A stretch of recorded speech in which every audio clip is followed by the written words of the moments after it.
Radio Tourist, Eastern Standard Time is 7:45. And H.M. Troop and Company of Young and Grenfell present The Countryman. Tonight the session conducted by Jack Stark. Good night, listeners. Now, first of all, the weather report, and it's not very cheering, I might say, but still here it is.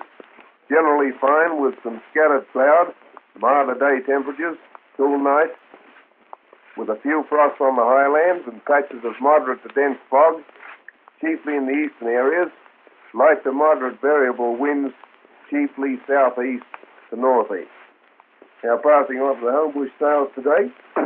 Now, at Burlington today, there were about 48,000 sheep and lambs penned.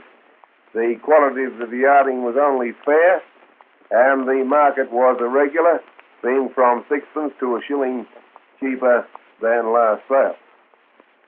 Now, this was the case for grown sheep and for everything except prime suckers, which remained unaltered. There were 1,683 cattle yarded. The quality was also fair. Prime cattle were very firm and others unaltered. Now, just going into it with a bit more detail, on the hoof at the yards today, with the price of mutton made from twopence to twopence halfpenny per pound, wethers twopence farthing to threepence, hoggets threepence to threepence halfpenny, lambs fourpence three farthings to fivepence farthing, suckers fivepence farthing to sixpence. Good to prime ewes with 9 to 12 months wool, made from 14 to 18 shillings, later shorn from 11 to 14 shillings. Wethers with 9 to 12 months wool, 19 to 22 shillings, later shorn 15 to 18. Lambs and hoggets 21 to 27 shillings, and suckers from 18 to 25 shillings. Now, we'll give you more detail on this report on Wednesday evening. Best quality cattle were firm today, and good to prime dealers made from 43 to 54 shillings per hundred, steers 41 to 47, heifers 39 to 44, bullocks 36 to 42 shillings, and cows from 34 to 41 shillings per 100 pounds. Now, at Wagga on Saturday, there was a sale, and the yarding included about 5,700 fats and 5,000 odd stores. Fats comprised a lighter percentage of wethers than usual, but a fair showing of prime sheep were also included.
to be discussed at today's meeting?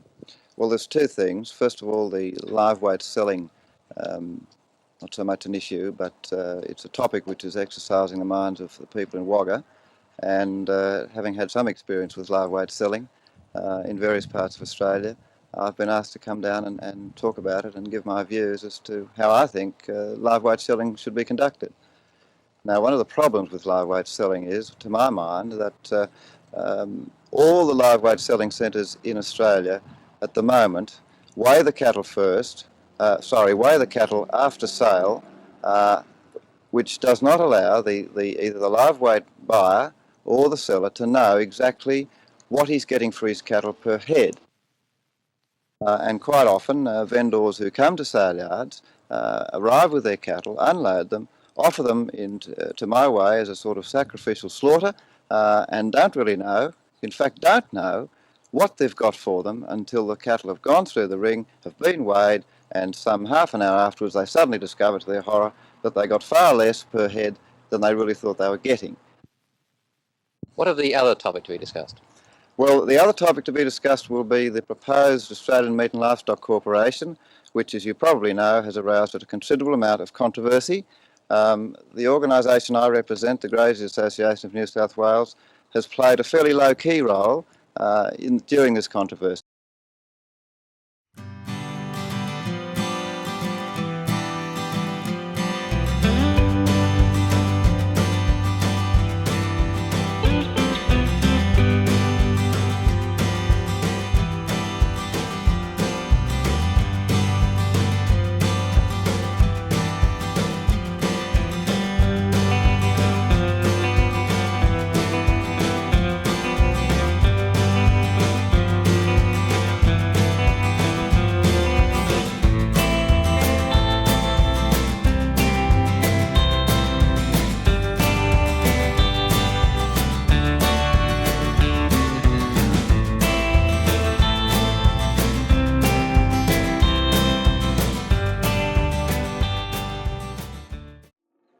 The Wagga Selling Agents Association conducted their weekly fat cattle sale today at the Bowman Livestock Selling Centre when there was a record yarding of 4,355 fats, 940 cows, totalling 5,295, which was 1,500 or more larger than last week.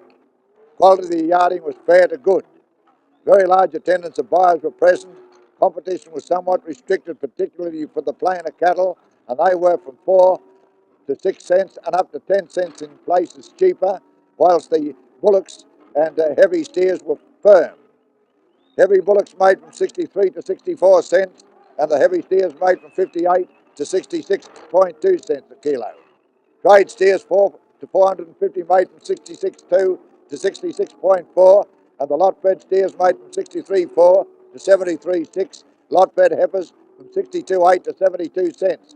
They would be round about 1 to 2 cents a kilo cheaper. Heavy heifers made from 55 to 59.6, 2 cents cheaper, and the medium heifers from 50.6 to 59.4, and the light heifers from 45 to 56.2. That type of cattle was 6 to 8 cents cheaper. Heavy veal is made from 68 to the top of only 76.6 against 84.2 of last week, from 6 to 8 cents cheaper, whilst the medium veal is made from 64 to 72.6. Light veal is made from 52 to 59.6. In the bobby calf section, there was a big yarding of bobby calves. The light calves made from $25 to $36, and the heavier calves from $50 to $85. In the bull section, 55 were yarded. This was 15 more. Quality was not so good, and the market for the plain bulls was from 6 to 8 cents cheaper, and heavier bulls from 3 to 4 cents a kilo cheaper. Top bull coming out at 55 cents at $574. Overall, a very heavy yarding, a record 5,295. Competition was restricted for the plainer cattle, but the good quality cattle, particularly bullocks and steers, were firm. Now, I'd just like to remind you again that Thursday next is Legacy Appeal Day, and I would like you farmers to give whatever support you can to that great appeal.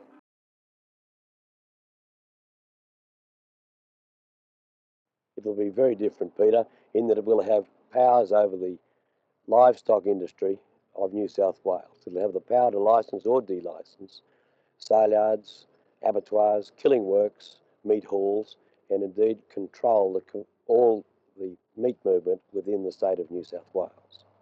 How important will the role of the 5 new grower representatives be? Their importance will be extreme because it's on their heads as to whether this new authority will make or break. If they cannot manage it, the legislation is indeed very widespread, and if they make a hash of it, we're in trouble. So we need 5 very able and capable men, because along with their primary producer chairman, they will actually have control of the 11-man board. Now, you're the state chairman of the Cattlemen's Union. Will the union move into the National Farmers Federation after Friday's annual meeting? Peter, that's a $64 question, and one that will be decided by our grassroots members at Surfers Paradise on Friday of this week. I would think that the vote will probably be fairly close, but the Cattlemen's Union, its basic platform is one of unity of the industry in a commodity basis.